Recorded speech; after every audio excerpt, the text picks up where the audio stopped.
रेगिस्तान के पास बसा एक देश लीबिया, जहां बारिश और पानी का कोई नामो निशान नहीं था।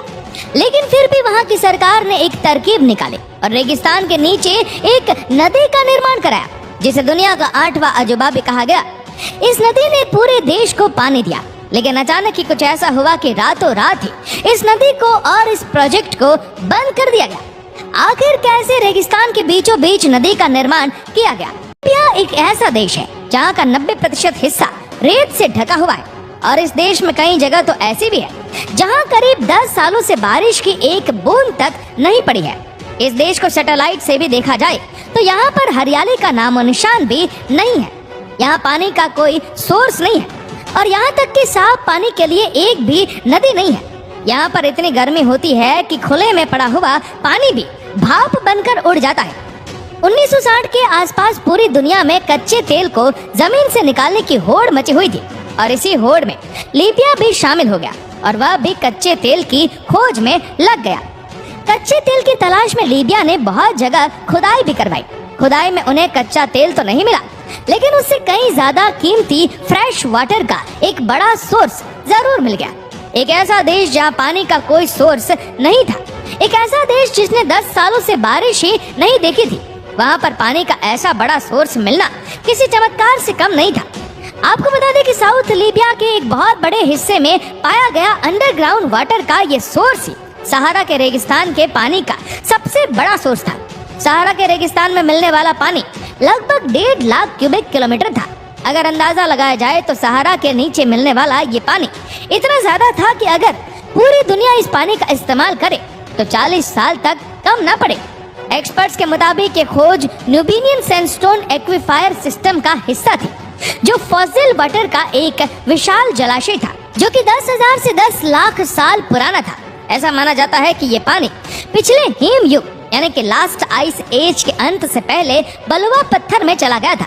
अब यहाँ 60 के दशक में लीबिया को पानी का इतना बड़ा सोर्स तो मिल गया, लेकिन उसका क्या किया जाए ये किसी को समझ नहीं आ रहा था।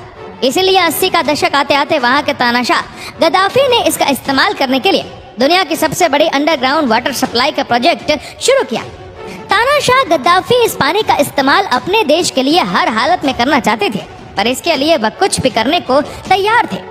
गद्दाफी का मानना था कि अगर किसी भी तरह से ये पानी लीबिया के सारे शहरों में पहुंच जाए तो लीबिया के पानी की मुसीबत पूरी तरह से खत्म हो सकती है।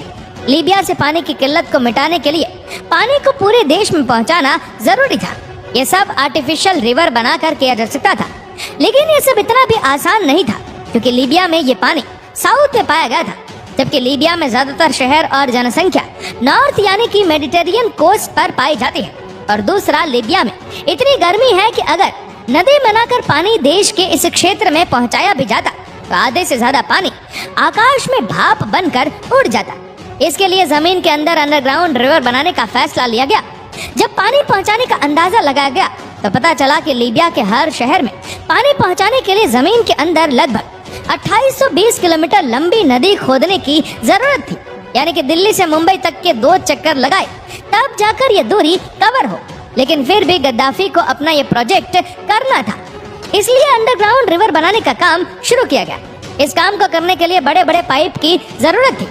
इसके लिए ऐसे पाइप चाहिए थे जो कि 13 फीट मोटे हो और जिनका वजन 80 टन हो, और ऐसे लगभग 5 लाख पाइप की जरूरत थी।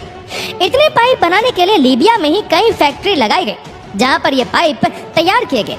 ये पाइप कंक्रीट और स्टील से तैयार किए गए थे, और एक एक पाइप में 8 किलोमीटर लंबी स्टील की वायर डाली गई थी।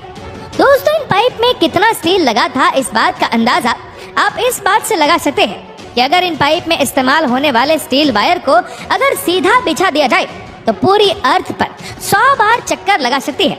इस तरह लीबिया काम पूरा होने में लगभग $5 अरब खर्च किए गए, और इस प्रोजेक्ट का आई फेज बंद था। इसके बाद साल 1989 में इस प्रोजेक्ट का फेज 2 का काम शुरू किया गया।